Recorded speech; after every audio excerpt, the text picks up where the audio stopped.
नमस्कार दोस्तों, मैं डॉक्टर स्वप्निल सागर जैन निरामय होम्योपैथी के अपने इस यूट्यूब चैनल पर आप सभी का बहुत बहुत स्वागत करता हूं। दोस्तों, आज मैं आपसे बात करने वाला हूं एक ऐसी मेडिसिन के बारे में जिसका कि लिवर से रिलेटेड लगभग हर बीमारी में बहुत ख़ास तौर से उपयोग किया जाता है। और यदि ये कहा जाए कि जिस तरह की मेडिसिन कार्डुअस मैराइनस है, लिवर के लिए एक टॉनिक का काम करती है, वैसे ही मेडिसिन ये भी है जो कि लिवर के लिए एक टॉनिक का काम करती है। और चाहे वो लिवर में जॉन्डिस हो रहा हो, यानी कि पीलिया डेवलप हो रहा हो, लीवर सही से काम ना कर रहा हो, यदि फैटी लिवर डेवलप हो रहा हो, चाहे वो नॉन अल्कोहलिक फैटी लिवर हो, चाहे वो अल्कोहलिक फैटी लिवर हो, चाहे आपको पित्ताशय की पथरी बन रही हो, यानी कि पित्त की थैली में पथरी बन रही हो, गॉल ब्लैडर स्टोन जिसे कहा जाता है, और गॉल ब्लैडर स्टोन के कारण दर्द हो रहा हो, इन जैसी सभी समस्याओं में और ये जितने भी सिम्टम्स मैंने आपको बताए हैं, जितने भी नाम बताए हैं, इन सभी बीमारियों में ये मेडिसिन बहुत अच्छा काम करती है और बहुत ही अच्छे रिजल्ट देती है। इस मेडिसिन का नाम है दोस्तों चैलिडोनियम मेजस। ये मेरे पास चैलिडोनियम मेजस का मदर टिंचर रखा हुआ है। आप देख सकते हैं, होम्योपैथी में मदर टिंचर ही ज़्यादातर यूज़ किया जाता है एक टॉनिक के रूप में लिवर के लिए,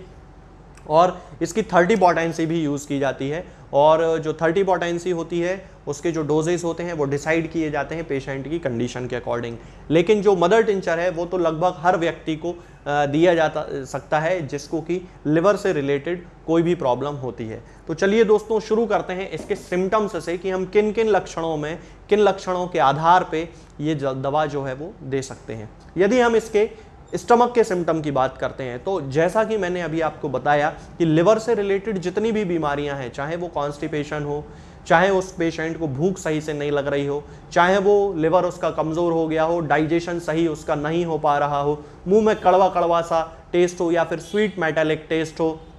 जो कि उसे बिल्कुल पसंद नहीं हो, जीभ पे जो रंग है वो ब्राउनिश येलोइश कलर जैसा डेवलप हो रहा हो, जॉन्डिस बॉडी में डेवलप हो रहा हो, यानी कि स्किन का जो कलर है वो पीला पड़ने लगे, स्क्लेरा जो आंखों का ये जो सफ़ेद हिस्सा होता है उसका कलर पीला पड़ने लगे, तब इन सारी कंडीशंस में पेशेंट को चैलिडोनियम का मदर टिंचर बड़ी आसानी से दिया जा सकता है। यदि हम इसके हेड के सिम्टम की बात करते हैं दोस्तों, तो इसको सिर दर्द की बहुत ज़्यादा शिकायत होती है, और ख़ास तौर से वो जो सिर दर्द होता है वो गॉल ब्लैडर स्टोन के साथ एसोसिएटेड होता है, लिवर की प्रॉब्लम्स के साथ एसोसिएटेड होता है और इंडाइजेशन के साथ एसोसिएटेड होता है। यानी कि जिन लोगों को मान लीजिए पित्त की थैली की पथरी है या पित्ताशय की पथरी है और उनको साथ में इंडाइजेशन भी हो रहा है उसके कारण, और उस इंडाइजेशन के कारण उनको सिर दर्द हो रहा है, और वो जो सिर दर्द है वो खास तौर से राइट साइडेड है, यानी कि ये वाला जो हिस्सा है यहाँ दर्द हो रहा है, और ये जो दर्द है ये पूरा ऑक्सीपुट तक यानी कि पीछे भी जा रहा है, नेप ऑफ द नेक पे भी जा रहा है, गर्दन के पिछले हिस्से में भी जा रहा है। तब उस कंडीशन में हम इस मेडिसिन का उपयोग बड़ी आसानी से कर सकते हैं। आंखों की यदि हम बात करते हैं तो इसको न्यूराल्जिया की शिकायत होती है, और ख़ास तौर से राइट साइड की जो आई होती है, यानी कि दाहिनी तरफ की जो आंख होती है उसमें न्यूराल्जिया होता है, और ये जो दर्द होता है ये भी बड़ा सिवियर टाइप का पेन होता है, और सिर दर्द के साथ ये जो दर्द है ये एसोसिएटेड होता है। और ये जो सिर दर्द है, गॉल ब्लैडर स्टोन है और जो लिवर है, लिवर से रिलेटेड बीमारियां हैं, आप देख रहे होंगे कि जितनी भी बातें मैं आपको बता रहा हूं खास तौर से राइट साइडेड के लिए बता रहा हूं, राइट साइड के ऑफ द बॉडी के लिए बता रहा हूं। तो ऐसा माना जाता है कि राइट साइड में जितने भी ऑर्गन्स हैं, जैसे कि लिवर हो गया, गॉल ब्लैडर हो गया, आंख हो गई, हमारा राइट साइड का हेड हो गया, ये सभी इनमें यदि कोई सिम्टम है और उसका रिलेशन लिवर से है या गॉल ब्लैडर से है और आपस में इंडाइजेशन से है या कुछ भी दर्द हो रहा है, उस कंडीशन में यदि पेशेंट के सिम्टम्स चैलिडोनियम से मैच करते हैं तो उसको चैलिडोनियम का मदर टिंचर बड़ी आसानी से दिया जा सकता है। यदि हम इसके स्टूल की बात करते हैं, यानी कि हम इसके मल की बात करते हैं, लैट्रिन की बात करते हैं, तो ये देखा जाता है चूंकि यहाँ पे इंडाइजेशन बहुत ज़्यादा है, पेशेंट को कॉन्स्टिपेशन की प्रॉब्लम हो सकती है। इसके साथ में ही लिवर चूंकि वहाँ पे इन्वॉल्व है, लिवर पूरी तरह से काम नहीं सही से कर रहा है, फैटी लिवर भी हो सकता है या जॉन्डिस भी हो सकता है, किसी भी कारण से उसका जो स्टूल है बिलिरुबिन की मात्रा बढ़ने के कारण dark yellowish clay coloured dark brown colour का उसका स्टूल होता है। कुछ समय पहले मैंने एक सिम्टम बताया था कॉन्स्टिपेशन के मेरे वीडियो में कि शीप डंग के जैसा स्टूल होता है, यानी कि जो भेड़ होती है, भेड़ की लैट्रिन के जैसा उसका स्टूल होता है, ब्राउन डार्क ब्राउन कलर का, गोल गोल बॉल्स के रूप में वो सिम्टम भी चैलिडोनियम मेजस में पाया जाता है। और ये जो सिम्टम है ये जॉन्डिस के साथ खास तौर से एसोसिएटेड होता है, क्योंकि वहाँ पे जॉन्डिस में उसका लिवर पूरी तरह से काम नहीं कर रहा है, इसके कारण उसको सीवियर इंडाइजेशन की और सीवियर कॉन्स्टिपेशन की प्रॉब्लम होती है। लेकिन दोस्तों यहाँ पे मैं एक बात और क्लियर कर देना चाहता हूँ कि ये जो कॉन्स्टिपेशन है ये दूसरी तरह का भी हो सकता है, यानी कि हो सकता है कि उस व्यक्ति का जो स्टूल है वो भी सॉफ्ट हो, लेकिन उस सॉफ्ट स्टूल को पास करने के लिए भी उसे बहुत ज्यादा प्रेशर लगाना पड़ता है, और ये भी कब्ज का ही एक प्रकार होता है। तो ये जो इसका खास सिम्टम है ये भी चैलिडोनियम मेजस में पाया जाता है। अब मैं चैलिडोनियम मेजस के सबसे प्रमुख सिम्टम के बारे में आपको बताता हूं, और ये जो सिम्टम है दोस्तों इसके बेसिस पे ही इसकी डायग्नोसिस बना ली जाती है। और ये सिम्टम है कि किसी भी पेशेंट को लिवर के ऊपर के इस हिस्से में, यहाँ पे जहाँ पे हमारी पसलियाँ होती हैं, जहाँ पे आप इस समय मेरा हाथ देख रहे हैं, इस हिस्से से लेके और हमारे कंधे के इस हिस्से तक, यहाँ पीछे तक, ये जो स्कैपुला के नीचे आप देख रहे हैं यहाँ पे,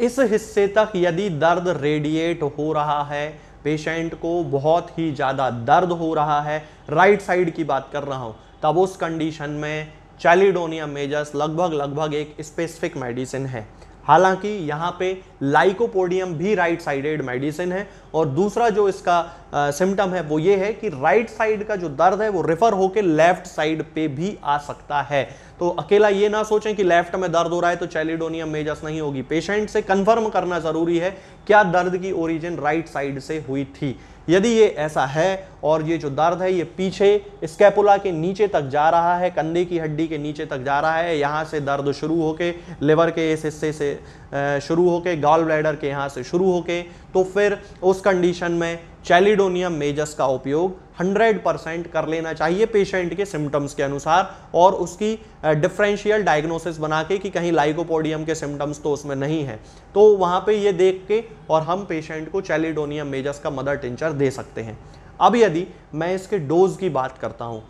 तो सबसे पहले मैं आपको एज ए लिवर टॉनिक के रूप में बता देता हूँ, और ज़्यादातर इसका उपयोग मतलब इन्हीं डोज को आप बीमारियों में भी यूज़ कर सकते हैं। तो लिवर टॉनिक के लिए जैसा कि मैंने कार्डुअस मैराइनस में बताया था कि 10-10 बूंद दिन में 3 बार आधे कप या 1 कप पानी में मिला के पेशेंट को देना शुरू कर देना चाहिए कंटिन्यू कुछ दिनों तक, मतलब 3 महीने 6 महीने ज़रूर देना चाहिए। इसके साथ ही यदि किसी को बीमारी है, मान लीजिए जॉन्डिस किसी को है, या लिवर में फैटी लिवर है, या फिर हेपेटोमेगैली है, तब उस कंडीशन में कार्डुअस मैराइनस का मदर टिंचर भी यूज़ करना है 10-10 बूंद दिन में 3 बार आधे कप या 1 कप पानी में मिला के, और 10 मिनट के अंतर से चैलिडोनियम मेजस का भी मदर टिंचर यूज़ कर सकते हैं आधे कप या 1 कप पानी में मिला के 10-10 बूंद दिन में 3 बार। इस तरह से इन दोनों मेडिसिन का यूज़ करें। लिवर से रिलेटेड लगभग सभी बीमारियों के लिए ये एक बहुत ही खास कॉम्बिनेशन है, दोनों को मिला के भी यूज़ कर सकते हैं, लेकिन मैं दोनों को मिला के यूज़ करना प्रेफर नहीं करूँगा। मैं चाहूँगा कि आप लोग दोनों मेडिसिन के बीच में 10-10 मिनट के अंतर के साथ उनको लेना शुरू करें तो ज़्यादा अच्छे रिजल्ट आपको मिलेंगे। दोस्तों, होम्योपैथिक दवाओं को खाने का सबसे अच्छा तरीका होता है कि हम हमेशा खाली पेट इन दवाओं को खाएं। जिन दवाओं को दिन में केवल 1 बार खाना है उन्हें सुबह खाली पेट खा लेना चाहिए, मुंह में अच्छे से कुल्ला करके, गार्गल्स करके मुंह को साफ कर लेना चाहिए, और उसके बाद हमें होम्योपैथिक दवाई खा लेना चाहिए।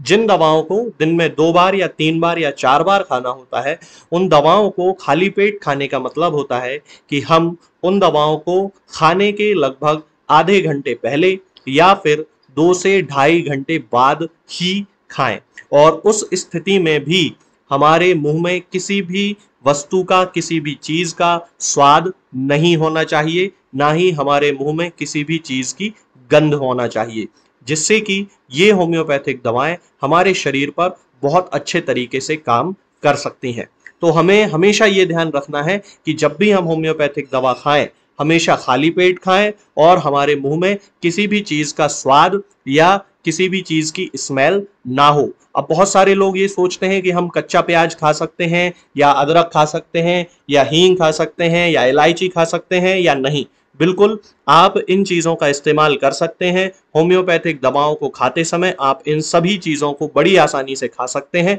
बस याद ये रखना है कि जब भी आप होम्योपैथिक दवा खाएं, इनमें से किसी भी वस्तु का, किसी भी चीज का स्वाद आपके मुंह में ना हो। यानी कि जब भी आप इन्हें खाएं तो इनके खाने से या तो आधे घंटे पहले होम्योपैथिक दवा खा लें, या फिर इन्हें खाने के 2-2.5 घंटे बाद, जब कि आपने मुंह में अच्छे से कुल्ला कर लिया हो, अच्छे से गार्गल्स कर लिए हो, तब इन होम्योपैथिक दवाओं को खाएं। तो आपको हमेशा होम्योपैथी के सबसे अच्छे रिजल्ट देखने को मिलेंगे। लोग गलती यही कर देते हैं कि वो प्याज खाना छोड़ देते हैं, कच्चा प्याज, लहसुन, अदरक, हींग सब खाना छोड़ देते हैं, लेकिन फिर भी उनको मुंह में सफाई ना होने के कारण होम्योपैथिक दवाओं का अच्छा रिजल्ट देखने को नहीं मिलता है। ये होम्योपैथिक दवाएं आपको किसी भी ऑनलाइन फार्मेसी पर या आपके घर के नजदीक किसी भी होम्योपैथिक मेडिकल स्टोर पर बड़ी ही आसानी से उपलब्ध हो जाएंगी। ये दवाएं हर होम्योपैथिक फार्मेसी पे उपलब्ध होती हैं,